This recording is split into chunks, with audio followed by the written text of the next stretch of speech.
अस्सलाम वालेकुम जी फ्रेंड्स। आज के जो हमारा टॉपिक है वो है complete sets of computing operator. इसको हम CSCO भी कहते हैं। हम लोगों ने एक सीरीज स्टार्ट की हुई है क्वांटम मैकेनिक्स की। तो इस सीरीज़ में इन टॉपिक्स पर हम पिछली वीडियोज़ में बात कर चुके हैं। ओके, तो आज की हमारे पास वीडियो नंबर 12 है complete sets of computing operators. तो आइए इसको स्टार्ट करते हैं। बिस्मिल्लाहिर्रहमानिर्रहीम। सल्लल्लाहु अला मुहम्मद सल्लल्लाहु अलैहि वसल्लम।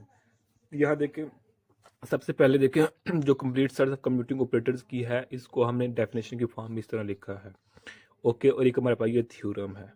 ओके, अब इस थ्योरम की मदद से हम इस CSC को समझने में ये थ्योरम हमारा किरदार अदा करेगा अपना। अब पहले सबसे पहले इन दोनों को बाद में देखते हैं। सबसे पहले हम देख लेते हैं कि कंपैटिबल ऑपरेटर्स और नॉन कंपैटिबल ऑपरेटर्स क्या होती हैं। यानी कि अगर हमारे पास दो अगर हमारे पास दो ऑपरेटर्स हैं A एंड B, ये एक दूसरे के साथ कम्यूट कर रहे हैं।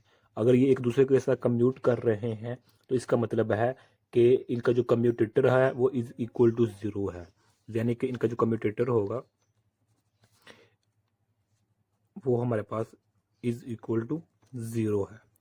इसका मतलब क्या है कि ऑपरेटर जो हमारे पास A और B है ये कम्यूट कर रहे हैं एक दूसरे के साथ, और ये इनका कम्यूटेटर, इनको ये कम्यूटेटर हमारे पास। ओके, ये commutator is equal to zero है हमारे पास। तो अगर दो हमारे पास कम्यूटेटर ऑपरेटर्स हम कम्यूट कर रहे हैं एक दूसरे के साथ, तो उनके जो आइगन फंक्शंस होंगे वो सेम होते हैं। तो by definition of is two operators are commuting, के दो, जब दो हमारे पास ऑपरेटर्स A और B कम्यूट करते हैं एक दूसरे के साथ, तो अब कोई फ़र्क नहीं पड़ेगा कि आप पहले A को अप्लाई कर लें या फिर B को अप्लाई कर लें, क्योंकि ये दोनों एक दूसरे के साथ क्या कर रहे हैं, कम्यूट कर रहे हैं। अब इसको हम एग्जाम्पल के जरिए समझते हैं।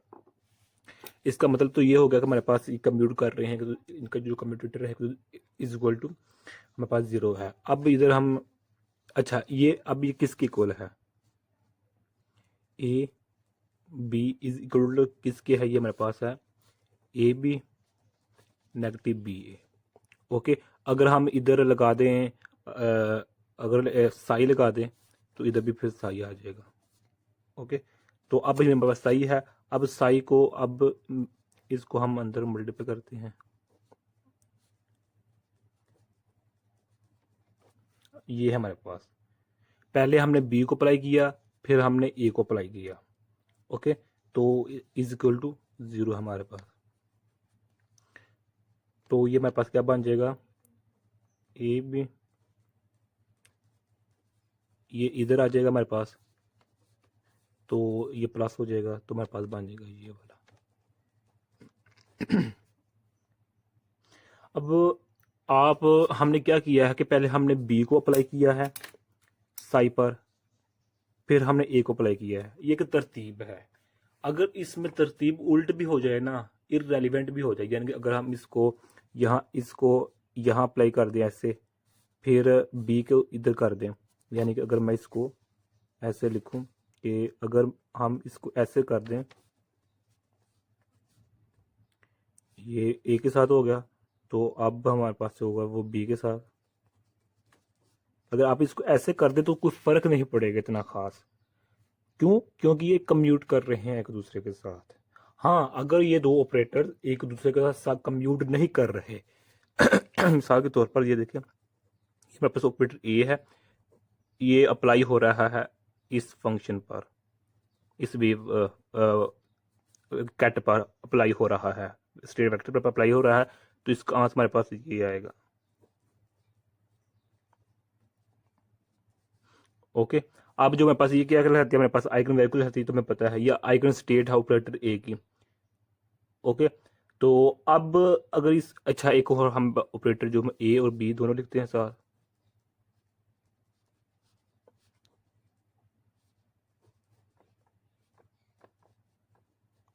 ये हमारे पास है, ये एन है। ओके, ये भी आइगन वैल्यू है, और ये मेरे पास eigen state of operator B है, ये वाली। अब ये तो हमारे पास आ गई, हमने एक एक दफा अप्लाई कर दिया। अगर हम इस पर अगेन ऑपरेटर ए को अप्लाई करें, तो हो सकता है जो हमारे पास ये आंस आया है वो हमारे पास आंस सेम ना आए, क्योंकि ये एक दूसरे के साथ कम्यूट नहीं कर रहे। इसी तरह अगर हम बी को दोबारा फिर इस पर अप्लाई करें तो हमारे पास हो सकता है ये आंस सेम ना आए, यानी कि जो आयरन वैल्यू है वो सेम ना आए। तो लिहाजा जब हम नॉन कम्यूटेटिंग ऑपरेटर की बात करते हैं उसमें जो हमारे पास तरतीब होना लाजमी है, और जब हम कम्यूटेटिंग की बात करते हैं उसमें अगर तरतीब आगे पीछे भी हो जाए तो उसमें इससे कोई ज़्यादा इतना फर्क नहीं पड़ेगा, कि जो हमारे पास रिजल्ट होगा वो चेंज नहीं होगा। इन सिंपल वर्ड हम ये कह सकते हैं कि जब हमने पहली दफ़ा इसको अप्लाई किया इस पर कैट पर स्टेट ब्रैकेट पर हमारे पास ये आंसर आ गया, जब इसी को दोबारा इस पर अप्लाई करेंगे तो हमारे पास ये आंसर सेम नहीं आएगा, ये वाला जो हमारे पास आइगन वेक्टर है। इसलिए so if operator A and operator B are do not commute, एक दूसरे के साथ कम्यूट नहीं कर रहे, they can not be measured simultaneously. Okay, the order in which they are measured matters, कि उनमें जो हमारे पास ऑर्डर होता है वो मेजर करता है। अब जो हमारे पास इसकी डेफिनेशन को देखते हैं कि जो हमारे पास CSCO की जो डेफिनेशन क्या है, a set of Hermitian operator, इधर याद रखिएगा ये हर्मिशियन लिखा हुआ है, सिंपल ऑपरेटर्स का नाम नहीं लिखा हुआ। हमारे पास हर्मिशियन ऑपरेटर है। हर्मिशियन ऑपरेटर कौन से होते हैं इसको भी हमने डिस्कस किया हुआ है, ये देखें जो हमारे पास वीडियो नंबर है, ये देखिए 6 है। ओके, हर्मिशियन ऑपरेटर सिंपल मैं ये बताता हूँ कि अगर उसका हम डैगर लें तो एडजॉइंट तो हमारे पास उसी सेम ये सेम आए तो उसको हम कहते हैं हमारे पास एडजॉइंट हर्मिशियन हमारे पास। खैर, अ सेट ऑफ एक हमारे पास ऑपरेटर है ABC, ये सेट हमारे पास DE भी हो सकता है, उसको उसको हम CSCO यानी complete set of computing operator उस वक्त कहते हैं अगर ऑपरेटर्स म्यूचुअली कम्यूट कर रहे हैं, एक दूसरे के साथ क्या कर रहे हैं, कम्यूट कर रहे हैं म्यूचुअली तौर पर। अब ये कम्यूट कैसे क्यों क्या है, कम्यूटिंग क्या होता है अभी हमने डिस्कस किया हुआ है, कम्यूटिंग और ना कम्यूटिंग में भी हमने फर्क देखा है। And if the set of their eigen states is complete and non degenerate, यानी उनकी जो वैल्यूज होती हैं आइगन स्टेट्स की वो हमारे पास क्या होती है, यूनिक होती है। अब इसको हम देखते हैं, समझते हैं। इसको समझने से पहले हमें ये पता होना चाहिए कि नॉन डिजेनरेट और डिजेनरेट आइगन स्टेट्स में क्या फर्क होता है। ओके, या फिर डब्ल्यू डिजिटरेट वैल्यूज क्या होती है, इनका पता होना चाहिए। अब इसी को हम देखते समझने की कोशिश करते हैं। पहली बात हमने क्या की थी, कम्यूटिंग और नॉन कम्यूटिंग में फर्क। अब हम देखने लगे हैं डिजेनरेट और नॉन डिजेनरेट आइगन स्टेट्स में क्या होते हैं, फिर हम देखेंगे CSCO क्या होता है। ओके, तो अब हम बात करते हैं। अब इसको हम अपने एग्जाम्पल के, चूंकि हम यूनिवर्सिटी लेवल पर हैं अल्हम्दुलिल्लाह, तो अब देखें कि अगर आप लोगों का 3rd और 7th सेमेस्टर, चलिए आप 5th लगा रहे थे, अगर 3rd और 5th सेमेस्टर में अगर आप लोगों का CGPA सेम है, इधर भी 3.3 लगा लें, इधर भी 3.3 है, दोनों में आप लोगों का CGPA आया है, तो अब जो 3rd और 5th सेमेस्टर होंगे, ये दोनों जो सेमेस्टर होंगे ये आइगन सेमेस्टर कहलाएंगे, डिजेनरेट आइगन सेमेस्टर कहलाएंगे।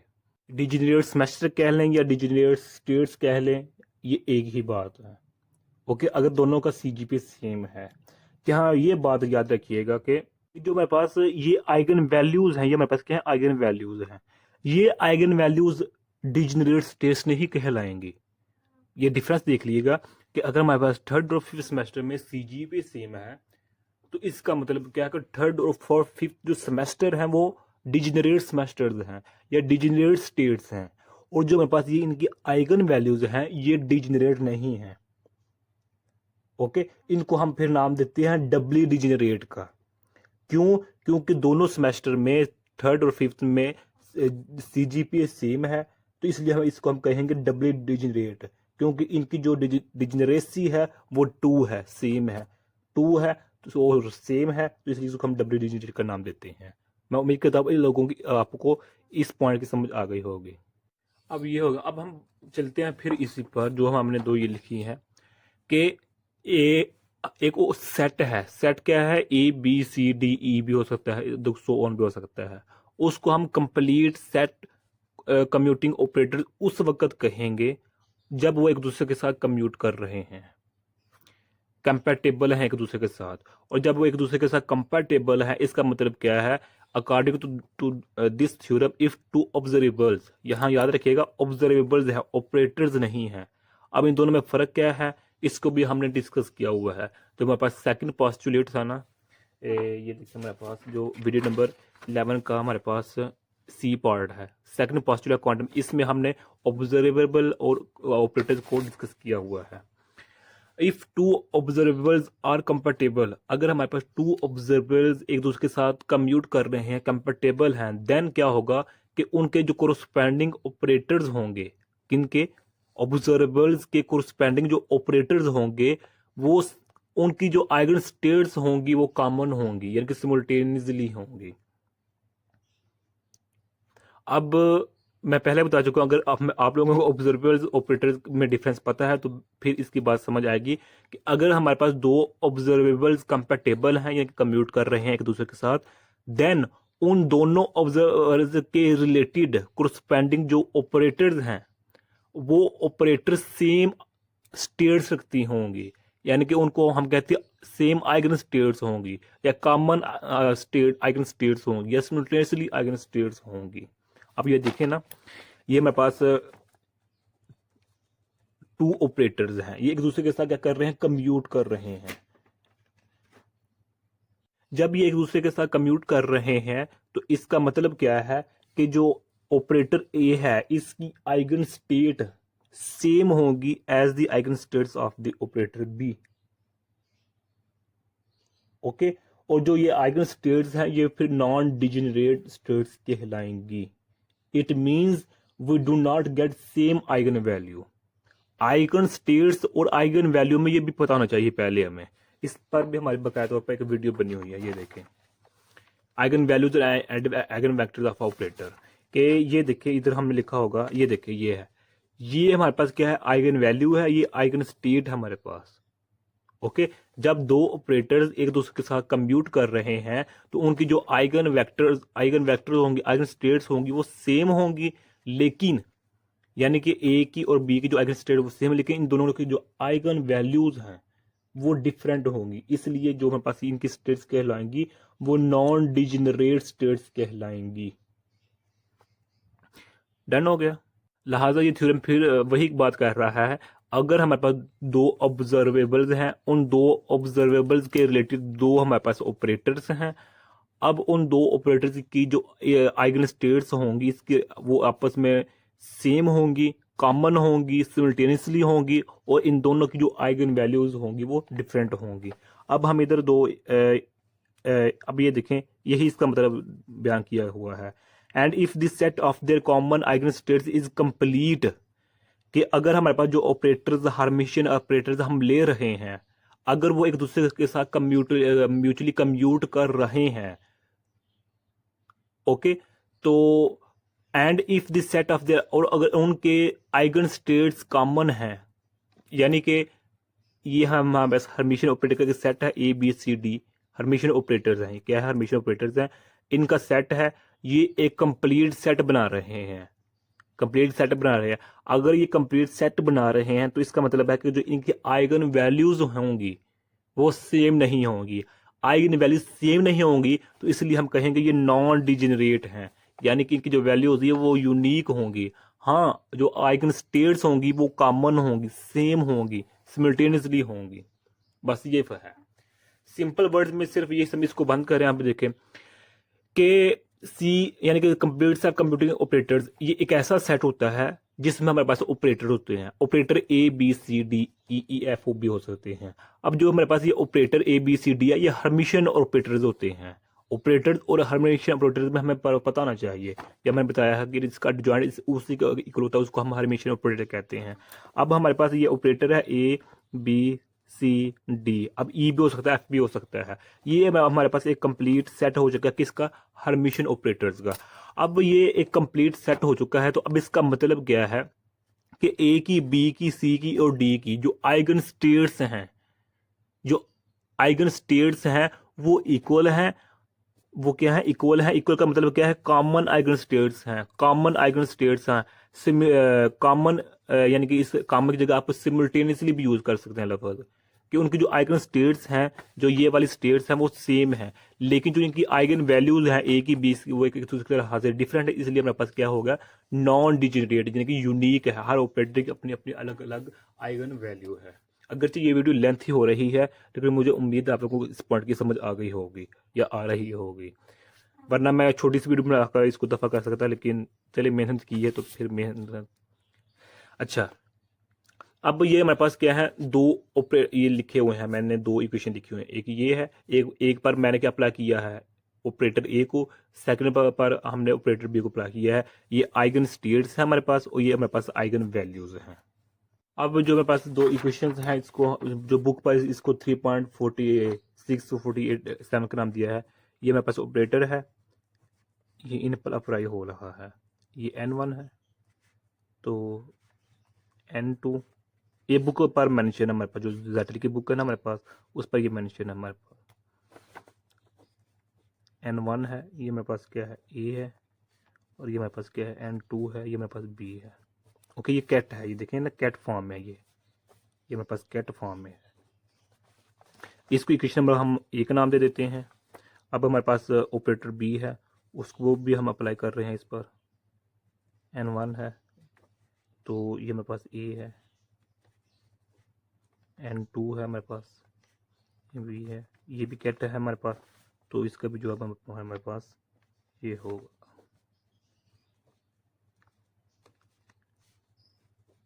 n2 वो हमारे पास ये b है। अब यहाँ देखें कि ये इक्वेशन, इसको टू का नाम दे दें, हमारे पास ऑपरेटर ए है और ये ऑपरेटर बी है, ये दोनों ऑपरेटर, यहाँ सी भी हो सकता है, डी भी हो सकता है, वो आप हम लिखे, हमने सिर्फ दो ही लिखे हैं। ये जो दोनों ऑपरेटर है, ये हर्मिशन ऑपरेटर हैं।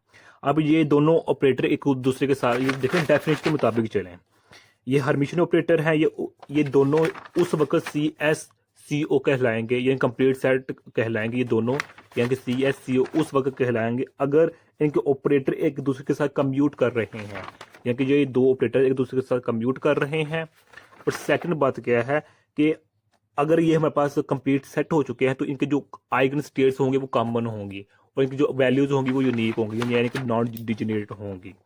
अगर ये दोनों इक्वेशन ए वन, इक्वेशन टू, ये दोनों कंप्लीट सेट हो चुकी हैं, यानी कि सी एस सी ओ हो चुकी हैं, तो अब इसका मतलब क्या है कि ऑपरेटर ए ऑपरेटर बी की जो हमारे पास ये वाली वैल्यूज हैं, ये वाली, ये कॉमन है, ये एक दूसरे के लिहाज से क्या है, कॉमन है, या इसको हम कहते हैं कॉमन आइगन स्टेट या सिमिल्टेनियसली आइगन स्टेट कहते हैं।